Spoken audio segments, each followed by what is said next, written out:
Retour sur le film La folle journée de Ferris Bueller, réalisé par John Hughes.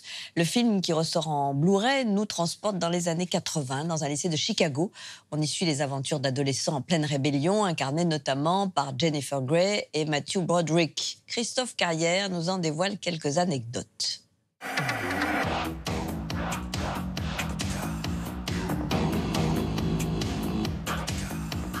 La folle journée de Ferris Bueller de John Hughes est un des 10 plus gros succès du box-office américain 1986. Ferris Bueller, tu es mon héros. Le script écrit en 6 jours est aussi simple qu'efficace. Ferris Bueller a décidé de sécher les cours et emmène dans sa folle journée sa chérie Mia Sara et son meilleur pote Alan Roach. Tu croyais qu'on n'allait pas s'amuser?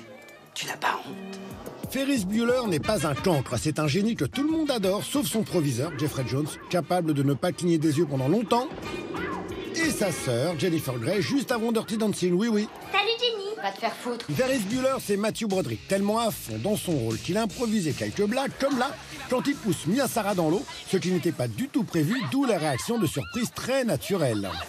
Mais le morceau de bravoure du film, et c'est une petite info rien que pour vous, c'est cette séquence dite de la parade, une authentique parade annuelle qui se déroule à Chicago en hommage à un officier prussien. Une célébration à consonance germanique, donc, ce qui explique pourquoi Matthew Broderick commence par entonner cette chanson. Hey, descends de là, c'est complètement fou. C'est incroyable. Mais ce qui est formidable, c'est que le réalisateur n'avait demandé aucune autorisation. Tout s'est fait à l'impro. Et Ferris, qu'est-ce que tu crois qu'il va faire?